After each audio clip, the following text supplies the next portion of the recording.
Il t'est peut-être déjà arrivé d'entrer quelque part, une fête, une réunion ou même ton lieu de travail. Et sans qu'on dise quoi que ce soit, tu ressens un malaise. Les regards changent, les conversations s'interrompent. Certaines personnes t'évitent, d'autres te saluent à peine. Et là, tu te poses la question, mais qu'est-ce que j'ai bien pu faire? Tu cherches, tu réfléchis, mais tu n'as rien fait de mal. Tu n'as rien dit de déplacé et pourtant, ton nom, lui, il a circulé, mais pas de la bonne manière. On a tendance à l'oublier, mais les mots ont un véritable pouvoir. Ils peuvent réconforter, apaiser, rassurer, mais ils peuvent aussi blesser, détruire, isoler.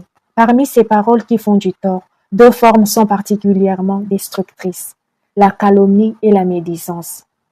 La calomnie, c'est clair, c'est un mensonge inventé volontairement, dans le but de nuire.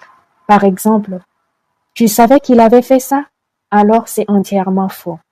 Et voilà, la réputation est salie, la confiance rompue.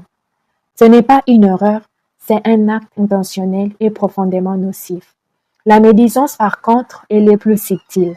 Ce qui est dit peut être vrai, mais ce n'est pas partagé pour aider ou corriger. C'est dit dans l'intention de diminuer l'autre, de ternir son image. Par exemple, tu te souviens de ce qu'il avait fait à l'époque? Même si c'est ancien, même si la personne a évolué. L'objectif ici n'est pas la vérité, c'est le jugement, la moquerie, la dévalorisation. Pourquoi agissent-ils ainsi? Souvent, ceux qui se livrent à ce genre de propos ne vont pas bien eux-mêmes. Ils portent en eux des blessures non résolues. Et au lieu de faire face à leurs difficultés, ils projettent tout cela sur les autres. Et parfois, c'est plus complexe. Il arrive aussi qu'une personne blessée par quelqu'un, disons que Clara blesse Tina. Au lieu que Tina exprime directement sa douleur ou la gère, elle va se défouler auprès d'une autre personne que j'appelle ici Marthe. Tina va parler d'Annie, raconter ce qui s'est passé, mais la manière dont elle le fait peut changer totalement la nature de ce geste. Si Tina se confie à Marthe pour chercher du soutien, exprimer sa peine ou essayer de comprendre la situation, alors ce n'est pas de la médisance, c'est une démarche saine, une forme d'autorégulation émotionnelle. En revanche, si Tina en parle pour rabaisser Annie, salir son image, même si ce qu'elle dit est vrai, cela devient de la médisance.